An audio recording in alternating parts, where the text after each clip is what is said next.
Hello and welcome to this Monday edition of the World Report with me, Arjun Mahendran. Let's take a look at what's making headlines around the world. Canadian Prime Minister Justin Trudeau is expected to announce his resignation as the leader of the Liberal Party this week. The Globe and Mail is reporting Trudeau has been under pressure from elected lawmakers in his party to quit for months. And it increased further when Chrystia Freeland, his finance minister and deputy prime minister, stepped down on the 16th of December, saying she and Trudeau were at odds on policy. Liberal lawmakers are scheduled to hold a caucus meeting on Wednesday. Trudeau's resignation would trigger a race for the party leadership, with the winner becoming the prime minister. A Bangladeshi court has issued a second arrest warrant for exiled former Prime Minister Sheikh Hasina, this time for her alleged role in enforced disappearances. The chief prosecutor said on Monday, Dhaka has already issued an arrest warrant on charges of crimes against humanity for the 77-year-old Hasina, who fled to old ally India in August after she was toppled by a student-led revolution. Her 15-year-old tenure saw widespread human rights abuses, including the mass detention and extrajudicial killings of her political opponents. Tajul Islam, chief prosecutor of the Domestic International Crimes Tribunal, or the ICT in Bangladesh, said the second warrant relates to enforced disappearances during Hasina's tenure. According to multiple reports citing Hamas and Israeli officials, Hamas was said to have agreed to Israel on a list of 34 hostages to be released in the first phase of a potential ceasefire deal. But the Palestinian terror group was refusing to detail who of them were alive. After a Hamas official cited by Western media agencies as claiming the terror group had supplied such a list, Prime Minister Benjamin Netanyahu's office quickly denied it and said that as of now, Hamas has not given a list of hostages. Western media outlets later said the Hamas official had provided the outlet a copy of the list showing the names of 34 hostages it agreed to set free in any possible ceasefire deal with Israel. However, the agency did not say whose names were on that list. Israel has warned that the ceasefire agreement with Hezbollah could collapse if the Lebanese Iran-backed militia group does not withdraw beyond the Litani River in South Lebanon, one of the key stipulations of the truce. Both Israel and Hezbollah have repeatedly accused each other of violating the terms of the agreement, although it has largely been holding. The two parties agreed to stop hostilities for at least 60 days from the 27th of November. In this time, Hezbollah fighters were expected to retreat 40 kilometers from the Israel-Lebanon border, while Israeli ground forces withdrew from Lebanese territory. U.S. National Security Advisor Jake Sullivan is in India to take a stock of India-U.S. initiative on critical and emerging technologies, or ICET. The Biden administration official met with External Affairs Minister S. Jaishankar on Monday. According to reports, Sullivan is expected to include discussions with Indian counterparts about the impact of Chinese dams. U.S. Secretary of State Antony Blinken met South Korea's acting leader Choi Sang-mok in Seoul on Monday. Blinken is making what is expected to be his final overseas trip in office. He is visiting South Korea and later Japan and France. South Korea is in the midst of a political turmoil after President Yoon Suk-yeol was impeached. Political developments in South Korea, however, after Yoon declared martial law and was later impeached, have raised questions about the stability of Washington-Seoul relations. The U.S. State Department has said in a statement that Blinken will speak with South Korean officials about how to, quote-unquote, build our critical cooperation on challenges around the world based on our shared values.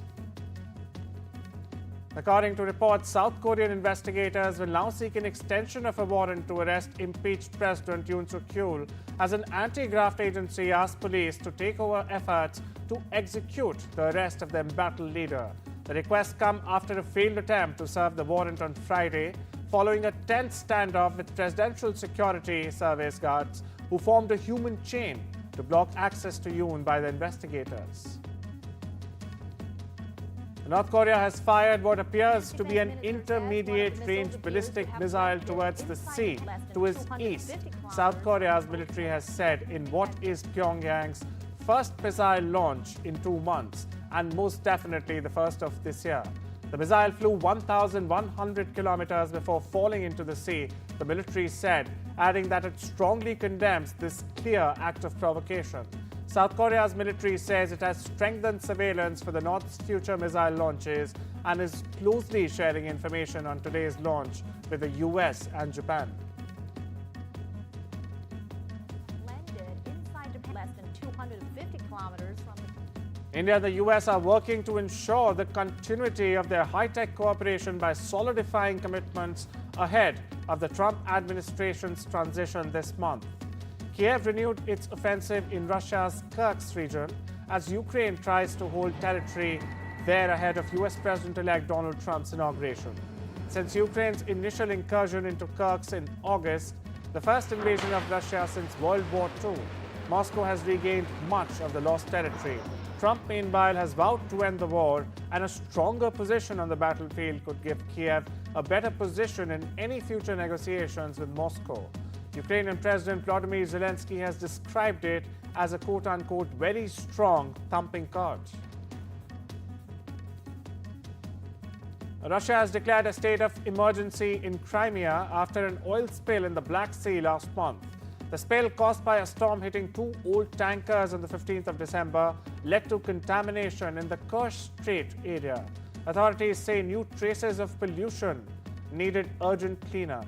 Over 86,000 tons of contaminated sanded soil have been cleared so far by more than 10,000 workers. The cleanup effort is focused around Anapa, a popular resort town. Environmental groups, meanwhile, report that the spill has caused the death of dolphins, porpoises, and seabirds. Canada has temporarily halted accepting new applications for parent and grandparent permanent residency sponsorships to focus on clearing the backlog of existing cases, according to a directive issued by the Immigration Minister, Mark Miller. Now, the directive, published in the Canada Gazette, reaffirms the government's commitment to family reunification but prioritizes processing applications submitted last year. Miller noted that the decision aligns with the government's broader immigration goals. To streamline operations, other immigration streams have also seen new sponsorships paused. As part of its immigration levels plan, which targets a reduced overall intake over the next 3 years, the Canadian government aims to admit up to 15,000 applications submitted through the Family Reunification Program this year. The number of people with flu in hospitals in England has quadrupled over the past month and is rising at a very concerning rate, NHS chiefs have warned. Meanwhile, the amount of acute respiratory illness causing Americans to seek health care is at a high level too, according to the Centers for Disease Control and Prevention. In an update issued on Friday, the CDC announced that in addition to COVID-19 activity increasing from low levels in most areas across the US, seasonal influenza activity also continues to increase and is elevated rather across most of the country. Elon Musk has said Nigel Farage should quit as the leader of Britain's right-wing Reform UK party in an abrupt withdrawal of support by the US billionaire for the Brexit campaigner who is trying to shake up the British political establishment again. The Reform Party needs a new leader. Farage doesn't have what it takes, Musk said on his social media platform X on Sunday, a few hours only after Farage described him as a friend who made reform, quote-unquote, look cool. The FBI on Sunday released videos of Shamsuddin Jabbar, the man responsible for the truck attack in New Orleans on New Year's Day that killed 14 people. The video showed him in the hours leading up to the attack and during a previous visit to the city. 42-year-old Jabbar, a former U.S. Army soldier from Houston, carried out the attack early Wednesday. Police fatally shot him during a firefight at the scene of the deadly crash on Bourbon Street. It's famous worldwide for its festive vibes in New Orleans' historic French Quarter. Shamsud Jabbar, the man responsible for the truck attack in New Orleans on New Year's Day that killed 14 people, visited the city twice and recorded video of the French Quarter with hands-free glasses, an FBI official has said. Shamsuddin Jabbar, a U.S. citizen from Houston, also traveled to Cairo, Egypt, as well as Ontario, Canada before the attack, although it was not yet clear whether those trips were connected indeed to the attack or not. Deputy Assistant Director Christopher Raya said at a press conference. We have also tracked that Jabbar traveled to Cairo, Egypt from June 22nd until July 3rd of 2023. A few days later, he flew to Ontario, Canada on July 10th and returned to the U.S. on July 13th of 2023. Our agents are getting answers as to where he went, who he met with, and how those trips may or may not tie into his actions here in our city in New Orleans. We've also discovered that Jabbar made at least 2 trips to New Orleans in the months prior to the attacks. One in October and the other a month later in November of 2022. The congestion pricing plan covering lower and midtown Manhattan and New York took effect on Sunday, making the New York City the first U.S. city to rather implement such a plan. Vehicles will be tolled once a day for entering the congestion relief zone, with the amount depending on the type of the vehicle, time of the day, whether any crossing credits apply, and the method of payment, with discounts and exemptions applicable to certain drivers or vehicles. The Metropolitan Transportation Authority, or the MTA, has said in a statement posted on its official website. Venezuela's government has doubled down on its intention to arrest the opposition leader who claims he defeated President Nicolas Maduro in last year's election in the form of a threat from the ruling party-controlled Congress. Without mentioning Edmundo Gonzalez's name, the National Assembly leader Jorge Rodriguez said the unicameral body would order the immediate arrest of the retired diplomat should he step on Venezuelan soil. Now, the threat follows the government's recent announcement of a $100,000 reward for information on Gonzalez's whereabouts and comes less than a week before Venezuela's next presidential term is set to begin. Thousands of families lined the streets in the Spanish capital on Sunday to watch the Three Kings parade. The caravan of Melchior, Gaspar, and Balthazar was led by dancers, giant puppets, the Star of Bethlehem, and luminous figures, while the 3 royal chariots distributed buckets of candies to children. Now, Spanish children wake up to the gifts on their shoes if they have behaved well, and if not, coal will be left. The tradition recreates the biblical moment in which the Star of Bethlehem guided the 3 wise men from the east to baby Jesus, offering him gold, incense, and myrrh as a present.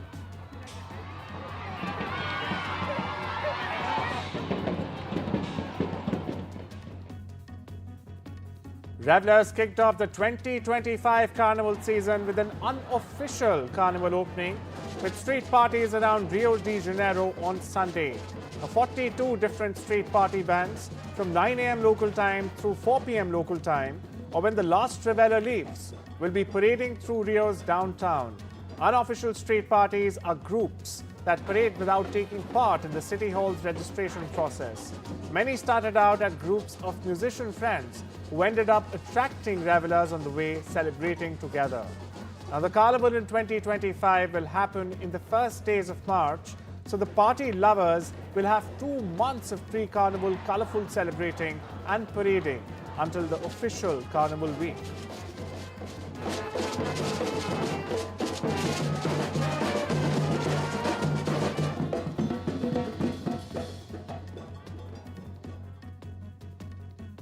Millions of Americans are in the grips of a huge winter storm that could bring the heaviest snowfall and coldest temperatures in over a decade. Thousands of flights are delayed or cancelled, with St. Louis, Missouri, the worst-hit airport. A polar vortex, in fact, has brought frigid weather down from the Arctic, with extreme weather conditions accompanying it in Kansas Rather, Kansas and Missouri are under blizzard warnings with whiteout conditions forecast. A state of emergency has been declared in the state of Kentucky, Virginia, West Virginia, Kansas, Arkansas, and Missouri.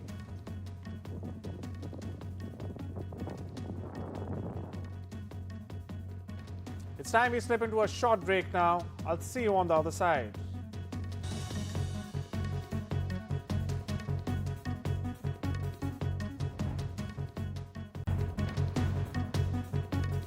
Welcome back. Political uncertainty remained a feature as Canadian media reported that the embattled Canadian Prime Minister Justin Trudeau would announce his resignation as early as Monday. The Canadian currency strengthened as much as 0.4% per dollar after reports, advancing for the first time in 5 sessions.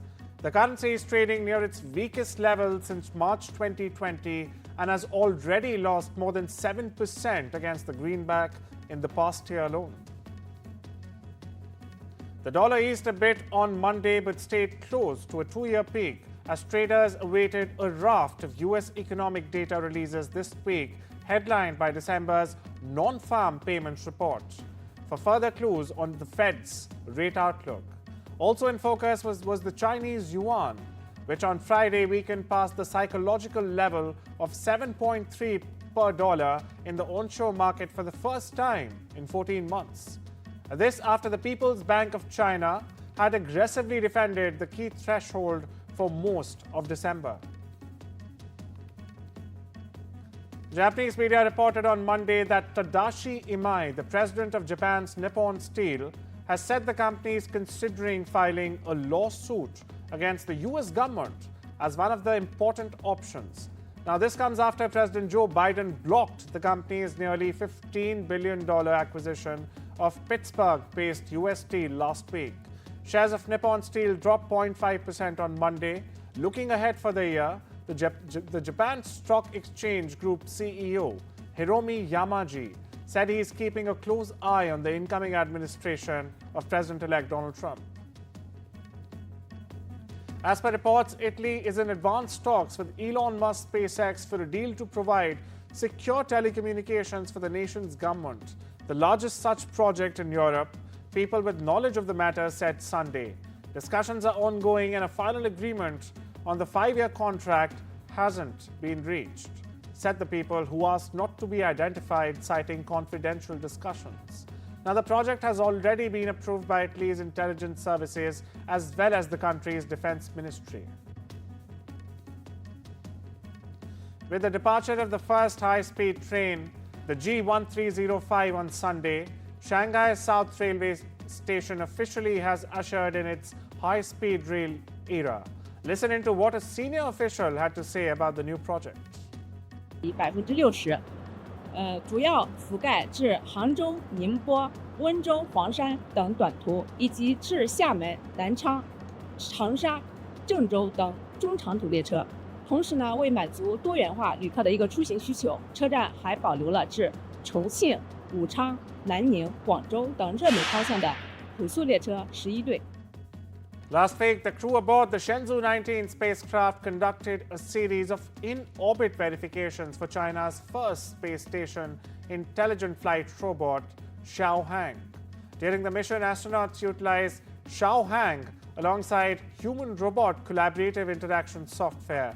Now, this allowed them to carry out a variety of experiments related to human-robot spatial relationships, robot behavior characterization, and multimodal interaction technologies.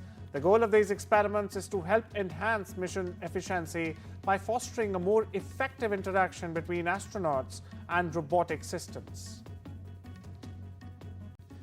Now, if you ever visit the home of Coco Gauff, don't expect to see her US Open Championship trophy on display there. The American star has revealed that the silverware from her 2023 title in New York is tucked away. And tucked away where? It's in a safe. The admission came as Gauff and her USA teammate celebrated their 2025 United Cup victory near Sydney's iconic Harbour Bridge and the Opera House. Asked about named the United Cup most valuable player, Gauff said it was great to get the honor and that the trophy is one she might actually leave outside the box. Teammate Taylor Fritz then reminded her that she has a US Open trophy already, but Goff replied that it was not on display. She said the US Open trophy is in a safe, and then she laughed. Over 3,000 car racers and self-driving enthusiasts rallied on the sandland in northern China's Inner Mongolia Autonomous Region for a thrilling race, which becomes even more exhilarating in the icy winter. The three-day race opened on Saturday. At the opening ceremony, an immersive art show featuring local characteristics was presented, providing visitors with a captivating visual experience. Meanwhile, a carnival featuring various ice and snow leisure activities, culinary experiences, and a camel beauty pageant were held on the sidelines of the car race. The 7th Harbin Shanghua River Ice and Snow Carnival opened in northeast China's Heilongjiang province on Saturday. The park covers an area of 413,000 square meters on ice. It's been awarded the largest outdoor ice amusement park by the Guinness World Records title.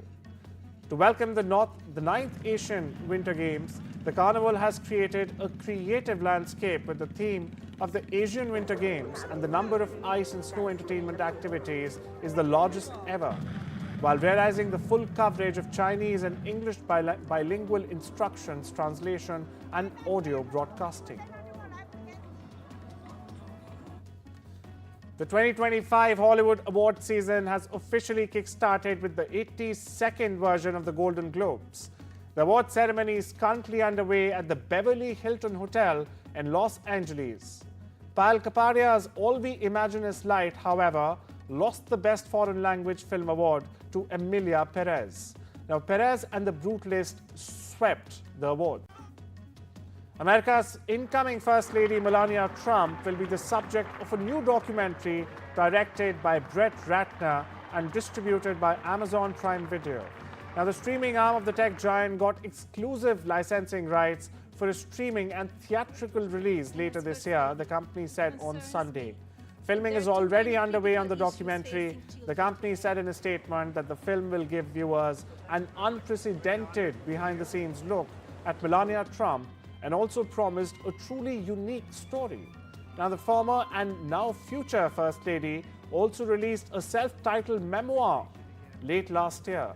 Her husband takes office on the 20th of January. Well, that's all we have for you today. Take care and have a wonderful day.